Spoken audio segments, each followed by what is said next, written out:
प्रतिवर्ष वर्ष जन्माष्टमी के 15 दिन बाद यानी भाद्रपद के शुक्ल पक्ष की अष्टमी तिथि को राधा अष्टमी का पर्व मनाया जाता।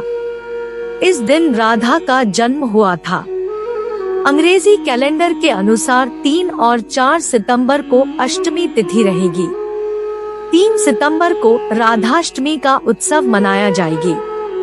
आओ जांचते हैं राधा रानी के बारे में पौराणिक तथ्य। 1. श्री कृष्ण का प्रमुख धाम वृंदावन है, जबकि श्री कृष्ण कंस का वध करने के बाद कभी वृंदावन गए ही नहीं। वहाँ पर राधा रानी उनकी याद में दिन गुजारती रही। संपूर्ण धाम में राधा रानी की गुंज है। यहाँ सभी राधे राधे कहते हैं क्योंकि यह राधा का धाम है। 2. भगवान श्री कृष्ण से श्री राधा लगभग 5 वर्ष बड़ी थी। श्री राधा एक सिद्ध और संबुद्ध महिला थी।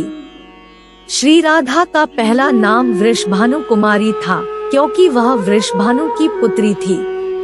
3. दक्षिण में प्रचलित कथा के अनुसार श्री राधा ने भगवान श्री कृष्ण को तब देखा था जबकि माता यशोदा ने उन्हें ओखल से बांध दिया था। श्री कृष्ण को देखकर श्री राधा बेसुध सी हो गई थी। उत्तर भारतीय मान्यता अनुसार कहते हैं कि वह पहली बार गोकुल अपने पिता वृषभानु जी के साथ आई थी, तब श्री कृष्ण को पहली बार देखा था। कुछ विद्वानों के अनुसार संकेत तीर्थ पर पहली बार दोनों की मुलाकात हुई थी। 4. भगवान श्री कृष्ण के पास एक मुरली थी जिसे उन्होंने राधा को छोड़कर मथुरा जाने से पहले दे दी थी। राधा ने इस मुरली को बहुत ही संभाल कर रखा था और जब भी उन्हें श्री कृष्ण की याद आती तो वह यह मुरली बजा लेती थी। श्री कृष्ण उसकी याद में मोरपंख लगाते थे और वैजयंती माला पहनते थे। श्री कृष्ण को मोरपंख तब मिला था जब वे राधा के उपवन में उनके साथ नृत्य कर रहे मोर का पंख नीचे गिर गया था, तो उन्होंने उसे उठाकर अपने सिर पर धारण कर लिया था और राधा ने नृत्य करने से पहले श्री कृष्ण को वैजयंती माला पहनाई थी। 5. श्री राधा राधी की अष्ट सखियां थी। ब्रह्मवैवर्त पुराण के अनुसार सखियों के नाम इस तरह है: चंद्रावली, श्यामा, शैव्या, पद्या, राधा, ललिता, विशाखा तथा भद्रा। कुछ जगह ये नाम इस प्रकार है: चित्रा, सुदेवी, ललिता, विशाखा, चंपकलता, तुंगविद्या, इंदुलेखा, रंगदेवी और सुदेवी। कुछ जगह पर ललिता, विशाखा, चंपकलता, चित्रा देवी, तुंगविद्या, इंदुलेखा, रंगदेवी और कृत्रिमा, मनेली। इनमें से कुछ नामों में अंतर है। सभी सखियां श्री कृष्ण और श्री राधा की सेवा में लगी रहती थी। सभी के कार्य अलग अलग नियुक्त थे। श्रीधाम वृंदावन में इन अष्टसखियों का मंदिर भी स्थित है।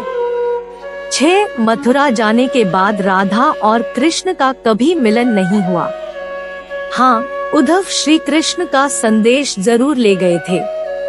कहते हैं कि इसके बाद राधा और श्री कृष्ण की अंतिम मुलाकात द्वारिका में हुई थी।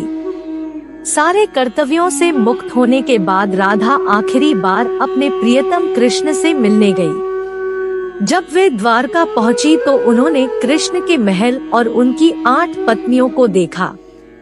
जब कृष्ण ने राधा को देखा तो वे बहुत प्रसन्न हुए। तब राधा के अनुरोध पर कृष्ण ने उन्हें महल में एक देविका के पद पर नियुक्त कर दिया।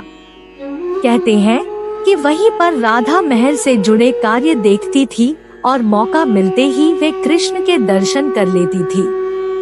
एक दिन उदास होकर राधा ने महल से दूर जाना तय किया।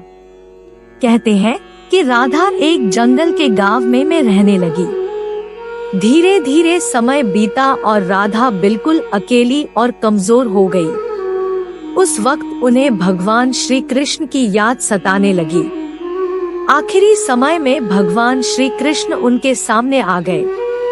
भगवान श्री कृष्ण ने राधा से कहा कि वे उनसे कुछ मांग ले, लेकिन राधा ने मना कर दिया। कृष्ण के दोबारा अनुरोध करने पर राधा ने कहा कि वे आखिरी बार उन्हें बांसुरी बजाते देखना और सुनना चाहती हैं।